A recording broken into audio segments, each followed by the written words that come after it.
Tonight, I want to talk about the movie Dune. This movie is directed by Denis Villeneuve, and you can totally tell. Ever since he did Arrival, he's been building up to these epics. And he did Blade Runner 2049, which was just this big in scope movie. And then he does Dune, and he really goes for it. There's a lot of ambition in this movie. It stars Timothée Chalamet, Rebecca Ferguson, and Oscar Isaac. The thing that I like most about this movie is the ambition.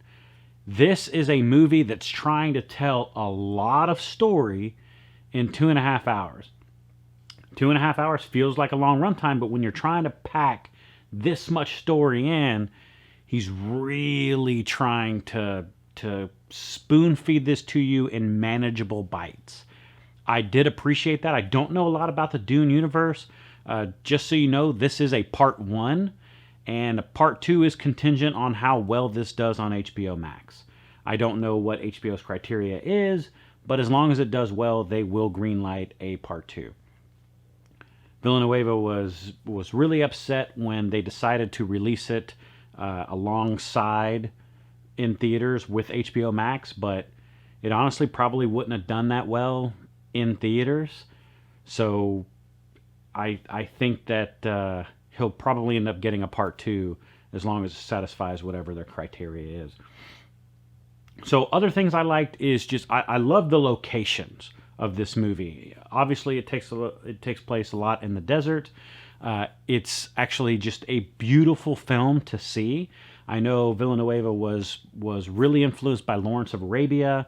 You can see it peppered throughout this. I don't know if that was Frank Herbert's original idea behind the story, was kind of like Lawrence of Arabia,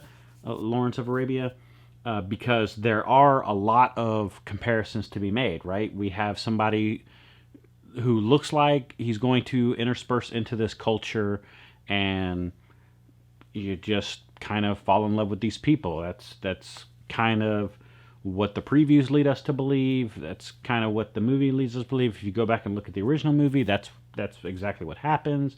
And so he's hitting a lot of these beats. This is kind of his Lawrence of Arabia, and he loves that film. And I think that he's probably like, oh, this is probably the best way to remake that film without remaking that film.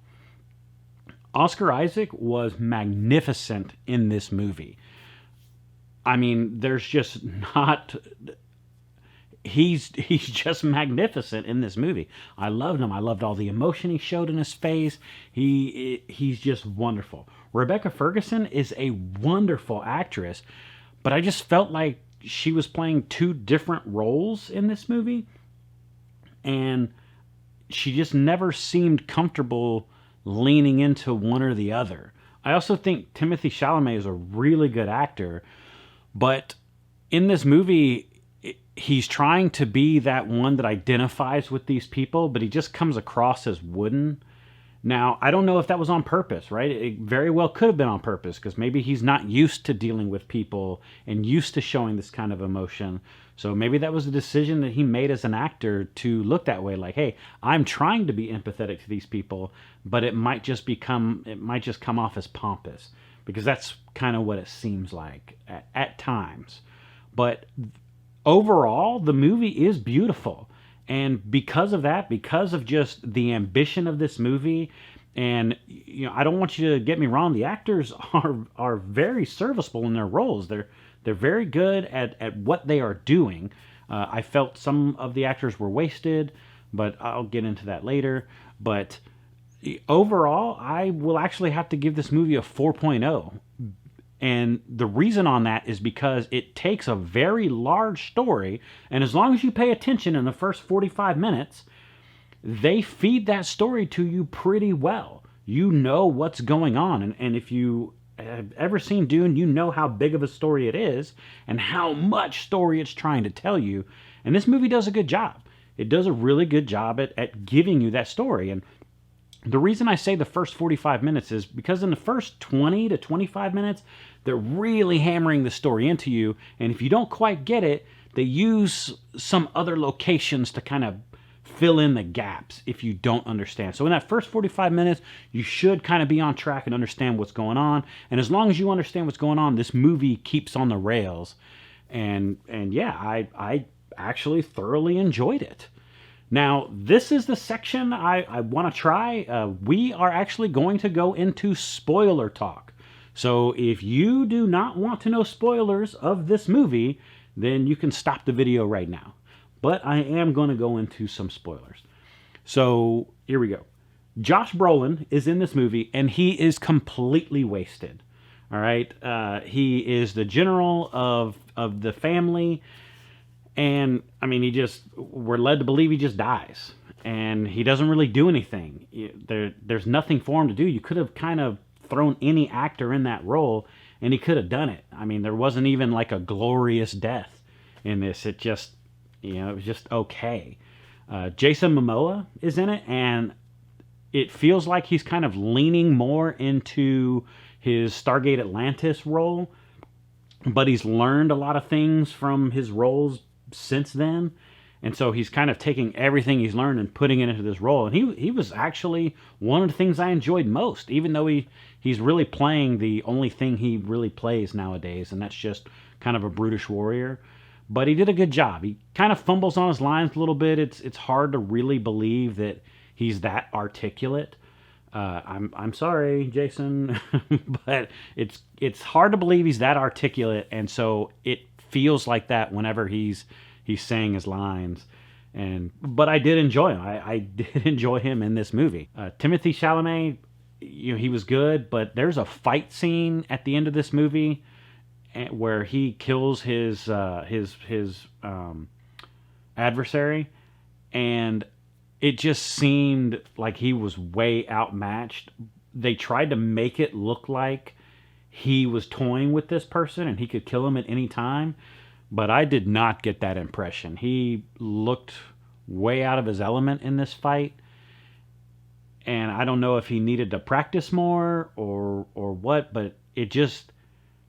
There's a line from Momoa where he talks about how these are superior soldiers, and he almost couldn't take them, and now Timothée Chalamet faces this guy, and he just beats him handily. It does not make sense. They do nothing to set him up as this superior swordsman. I know it's supposed to be this kind of transition where we show... Well, they're supposed to show him going from that kid to I've crossed a point now, but I don't buy it. I just didn't buy that. And all those things is what caused me to lower my review. It could have been higher if they could have pulled off just those few things. I thought Oscar Isaac's performance was just fantastic. There's a scene where he's given a poison tooth in order to poison an entire room, himself included, where he dies, and he sells that performance. I mean, it's just a beautiful performance from him. I loved everything about his performance, but you also expect that from him, right? Like he's never given you a performance where you had to question it. And so he comes in, and this was really kind of the first performance. Well, maybe not the first performance from Ferguson. She was a little weak in Mission Impossible. Even though I liked her in that Mission Impossible role, she was a little weak in it. But also she's opposite Tom Cruise, right? Who's been doing this for years and years, over a decade. And so, of course, she's going to be a little bit out of her element in that movie.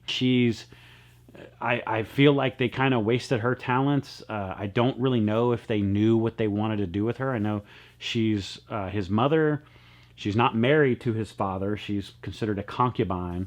And I don't know. She's also the people that can kind of force people to do things with their mind.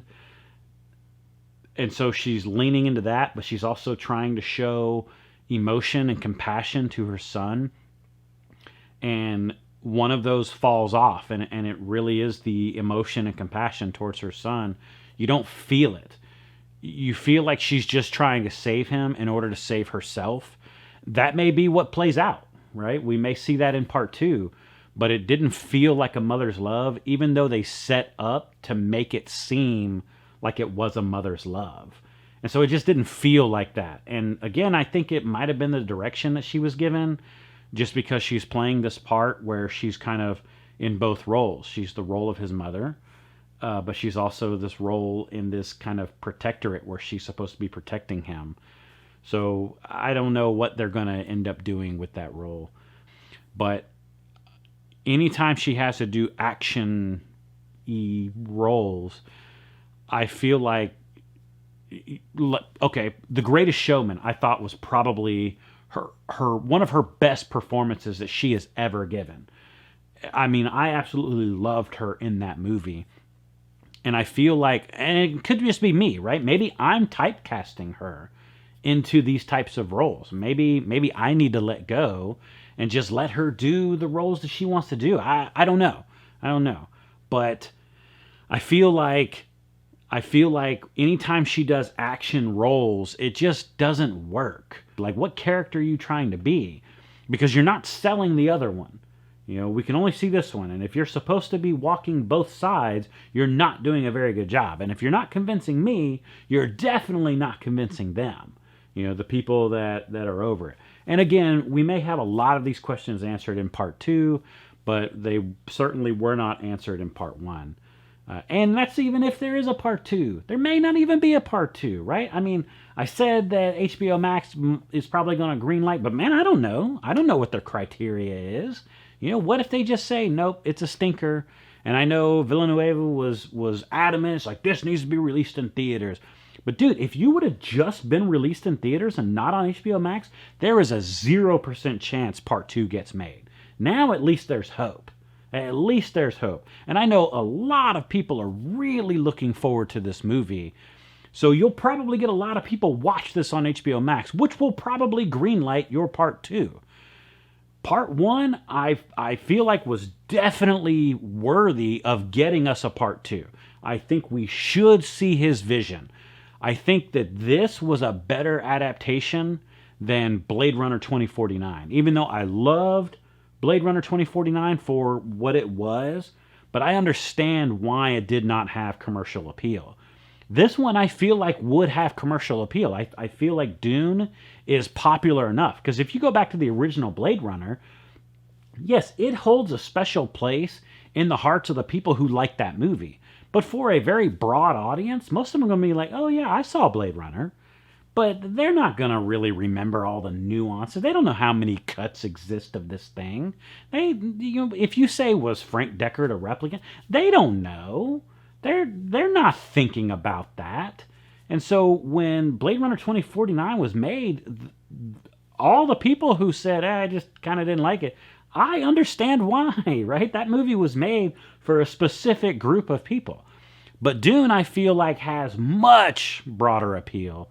And I feel like way more people have heard of Dune. I mean, it was a phenomenon in the 80s when it came out. And so it won't hold the same phenomenon that it held back then. But I definitely feel that it is worth watching. So that was a very long-winded way of saying, yes, I think you should watch this movie. Now, if you've seen it, let me know in the comments. Tell me, what did you think of this movie? Because I did like it. There were parts I didn't like, of course, but I'm curious to see what you did enjoy. I feel like this was a good enough movie. If you did want to go to the theater, then definitely, by all means, you will not be wasting your time in the theater. If you want to stay home and watch it on HBO Max, that's fine. I feel like it was shot to be seen in IMAX, but to each their own, right? I mean, you enjoy movies the way you enjoy movies. Nobody can tell you how to enjoy a movie. So yes, definitely let me know what you think in the comments. Make sure you like, make sure you subscribe, and I will talk to you later.